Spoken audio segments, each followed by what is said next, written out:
Hey, this is Justice with Tiny Home Toy Hauler, and we are out in beautiful Utah.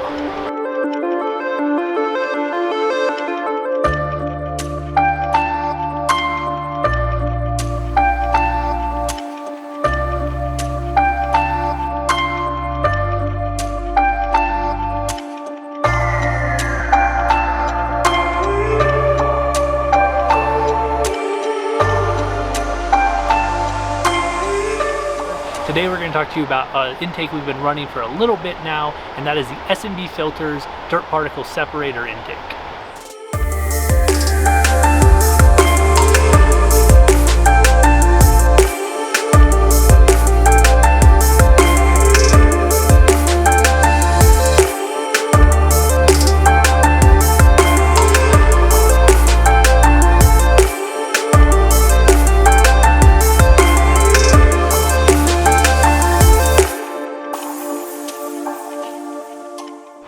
So this was the initial overview video of the S&B Filters Dirt Particle Separator intake. We've had it on for about 1,000 miles or so far. Once we do get to about 5,000 miles, we're going to do another video comparing it to our stock intake of what that filter looked like after about 5,000 miles. We can post a picture somewhere over here.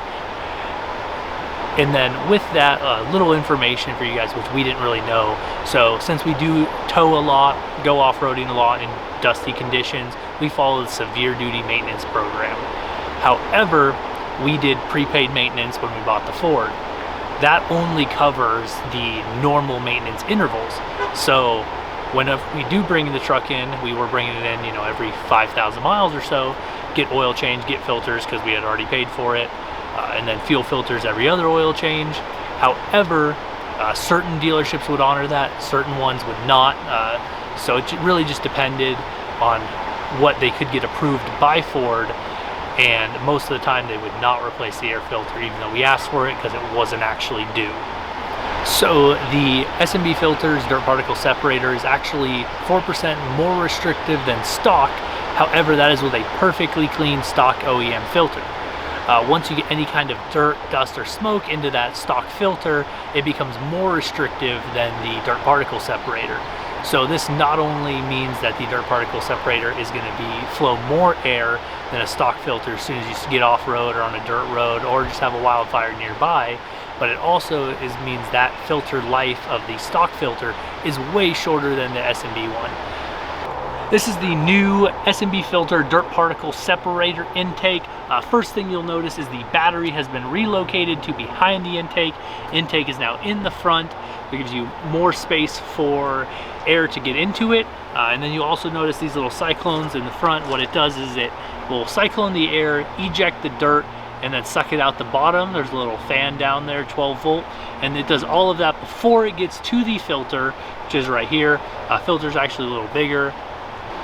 I know a lot of you are going to have the question of what does it sound like. It actually has a similar low-end grunt sound. You hear the turbo a little bit, very similar to a cold air intake. And then you also hear, if you're at idle, at the bottom there is that 12 volt fan that's spinning, so you do hear that as well. It gives it a little bit of whine. We're going to let you hear that now.